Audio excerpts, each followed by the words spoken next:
Thanks for logging on to WANE.com for another edition of Inside the Zone alongside Tom Davis of the News-Sentinel. I'm Glenn Marini, and it is week 3 of the high school football season. And before we get down to the week 3 breakdown, we're 2 weeks in, so we've seen teams a couple of times now. Anything that's really surprised you or stuck out to you about football here in Northeast Indiana at this point of the season? Well, Snyder's loss to Bishop Luers was pretty surprising. That caught everybody off guard. Not that Bishop Luers beat Snyder, but by the magnitude that they beat Snyder. So that caught some people off guard. But really, outside of that, not really. Leo was expected to be pretty good, and they are. And Homestead was expected to be pretty good, and they are. But right now in the NHC, you've got 4 undefeated teams, so it's kind of a good race so far. But no, the favorites are pretty much holding up like they should.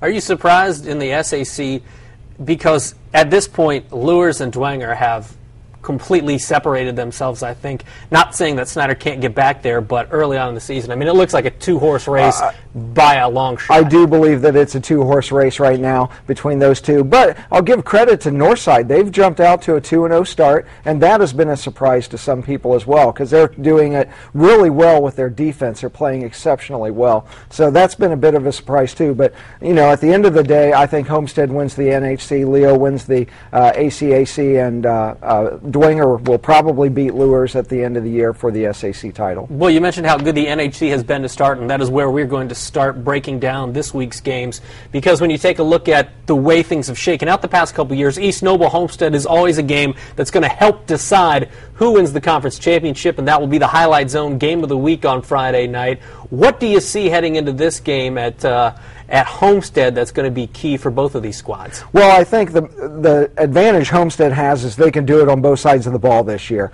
They are running the ball exceptionally well, and they added a little twist last week. After their Week 1 win at Huntington North, everybody was focused on Cody Appenzeller, but they ran Grayson Baston quite a bit this past week at Warsaw and just dominated. Homestead had scoring drives of 2, 3, 3, and 5 plays. I mean, every time they got the ball, they essentially said, how do we want to score this time? And that doesn't even account for their quarterback, who also rushes the ball really well. So they are not simply a spread offensive team that throws the ball all over the place. They do that, but they're running the ball exceptionally well this year. And as they showed against Warsaw, they can play a little bit of defense too. Yeah, and in the Huntington North game, you know, we had such great expectations for Zach Terrell based on what he did as a sophomore entering his junior season. Didn't have the game I think he would have liked in the opener, but seemed to kind of catch fire a little bit in the Warsaw game.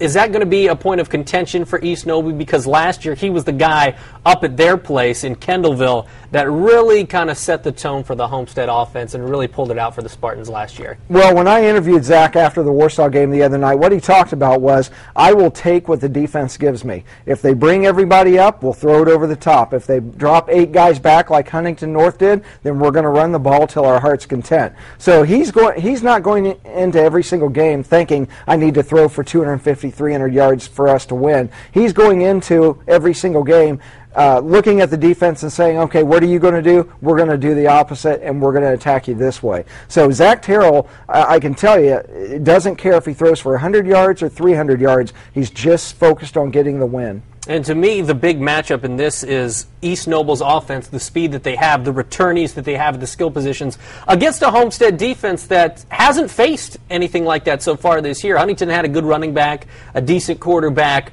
but Warsaw's certainly rebuilding, so they haven't faced an offense with the speed that East Noble has. How can East Noble take advantage of that? And in your mind, is that one of the big key matchups this week? Well, it is the big key matchup, especially with East Noble hitting stride offensively this past week, scoring 34 points against Northridge. So Week 1, East Noble's offense wasn't really clicking like they wanted it. It was in Week 2. So that is going to be a challenge for Homestead's defensive secondary to keep track of where all those wide receivers are going for East Noble. But at the end, I think because they're at home, because their offense is so prolific, and they do have a lot of returnees on defense as well, the Spartans are going to be able to get this done. I really look for Homestead to win by about 14. Oh, wow. So a big margin of victory in your eyes. Last year, close ball game up in East Noble. In fact, the Knights had that one pretty well in hand until Jordan Gator gets injured. He's a senior now. He's healthy. It should be a good ball game Friday night at Homestead. Yep. Sticking with the NHC, another matchup which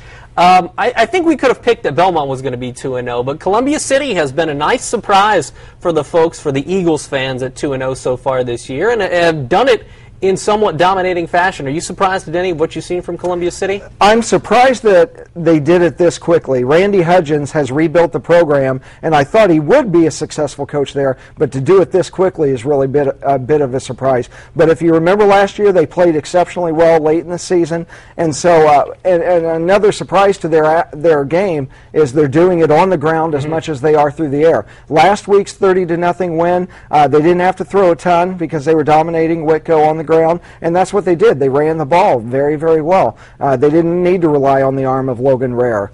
This will be a really interesting matchup because nobody likes to run the ball better than Belmont. Nobody likes to throw the ball better than Columbia City. But so it'll be interesting to see which type of game can prevail there.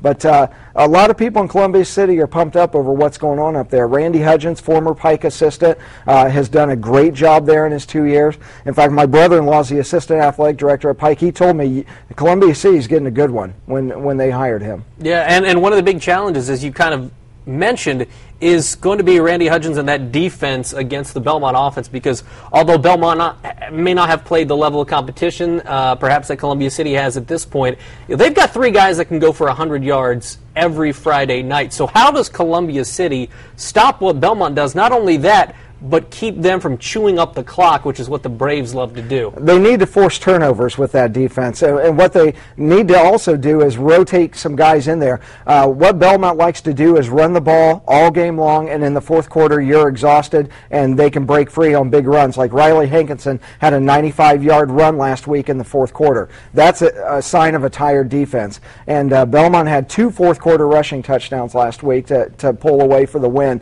and that's what Belmont wants to do, is just pound at you, pound at you, pound at you, and in the fourth quarter you're exhausted, and they can prevail that way. But Columbia City has to force some turnovers to get that offense off the field, get the ball back, and so they can then score. Yeah, Belmont did exactly what you said last week against a pretty decent South Adams team. They're down 21-7 at one point in the third quarter, and then they come back and win it. Forrest Fullenkamp a touchdown with 37 seconds left to win the ball game for Belmont.